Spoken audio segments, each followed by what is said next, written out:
दोस्तों साल में 26 एकादशियां आती हैं, जिनमें से 2 एकादशी हर तीसरे साल यानी कि अधिक मास में पड़ती हैं। इन सभी 26 एकादशियों में निर्जला एकादशी का सबसे ज्यादा महत्व है। कुछ लोग सभी एकादशी का व्रत नहीं कर पाते हैं किसी वजह से, तो जो निर्जला एकादशी है उसका महत्व इतना ज्यादा है कि अगर सिर्फ इसी एकादशी का व्रत कर लिया जाए तो पूरी 26 एकादशी का फल प्राप्त हो जाता है। ये जो निर्जला एकादशी है ये सिर्फ एक व्रत नहीं बल्कि एक तप है। हमारे जो ऋषि मुनि थे वो ईश्वर को प्रसन्न करने के लिए इसी तरह के तप किया करते थे। वे सालों तपस्या करते थे, लेकिन कलयुग में थोड़े को भी बहुत समझा जाता है क्योंकि इसमें आयु बहुत कम होती है। तो ये जो निर्जला एकादशी है वो इस गर्मी में एक तप के ही समान है, क्योंकि इसमें भोजन तो क्या पानी भी ग्रहण नहीं किया जाता, यानी कि पूरे दिन आपको पानी की एक बूंद भी नहीं पीनी है। और इस भीषण गर्मी में ज्येष्ठ मास में आप भोजन के बगैर तो रह सकते हैं, लेकिन पानी के बगैर रहना बिल्कुल भी पॉसिबल नहीं है। इसलिए यह व्रत एक कठिन साधना है और इसे तपो वाली एकादशी भी कहा जाता है। इसे भीमसेनी और पांडव एकादशी भी कहते हैं, क्योंकि जो भीम थे वो बिल्कुल भी भूखे नहीं रह पाते थे। बाकी भाई, उनकी माँ और द्रौपदी सभी लोग एकादशी का व्रत किया करते थे, लेकिन भीम किसी भी एकादशी का व्रत नहीं कर पाते थे क्योंकि उनको भूख सहन नहीं होती थी। तो वो अपने ऋषि वेद व्यास जी के पास जाते हैं और कहते हैं कि गुरुदेव, सभी लोग एकादशी का व्रत करते हैं लेकिन मैं नहीं कर पाता हूँ, मुझे इसका कोई फल नहीं मिलेगा। भगवान विष्णु तो हमेशा मुझसे नाराज रहेंगे कि सभी लोग व्रत रखते हैं लेकिन ये अकेला ही व्रत नहीं करता है, तो मैं क्या करूँ? गुरुदेव कोई रास्ता दिखाइए। तो गुरुदेव ने कहा, तुम साल की सारी एकादशियां मत करो, सिर्फ एक दिन ही व्रत कर लो। एक दिन का तप ही इतना बल देगा कि सारी एकादशियों का फल दे देगा। तो भीम ने सिर्फ इसी एकादशी का व्रत करके पूरी 26 एकादशियों का फल प्राप्त कर लिया, क्योंकि जो एक दिन भी भूखा नहीं रह पाता था उसने पूरे दिन अन्न तो क्या जल भी ग्रहण नहीं किया।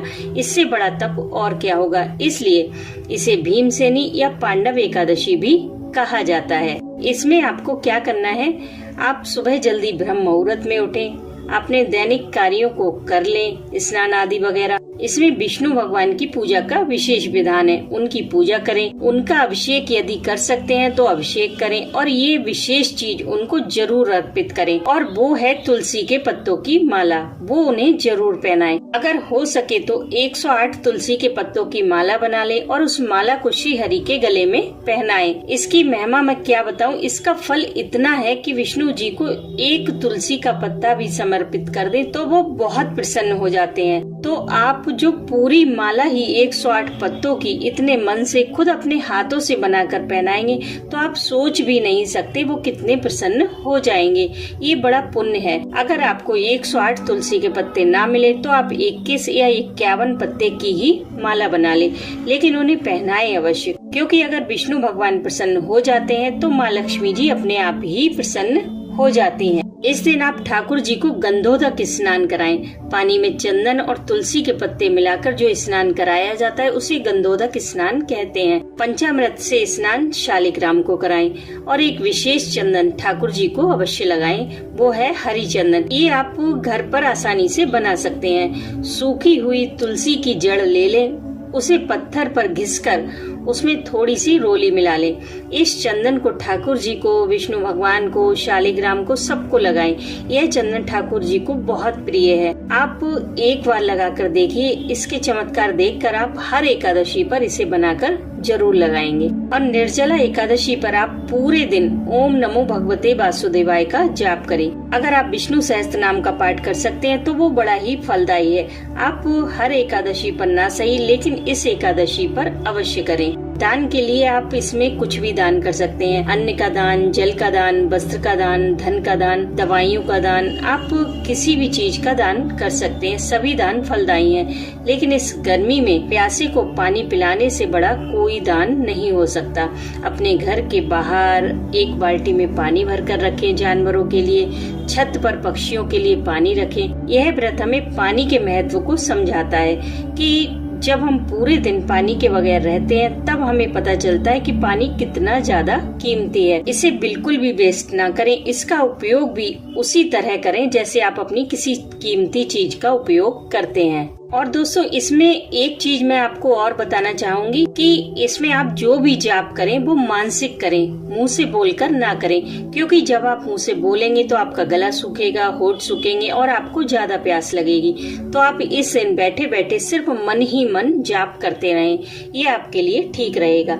इस व्रत का पारण भी करना होता है, यानी कि दूसरे दिन व्रत को खोलना होता है। जैसे आपने एकादशी का व्रत किया तो आपने पूरे दिन कुछ नहीं खाया पिया, और दूसरे दिन द्वादशी वाले दिन इसका एक पर्टिकुलर टाइम होता है, उसी बीच में इस व्रत को खोला जाता है, यानी कि व्रत का पारण किया जाता है।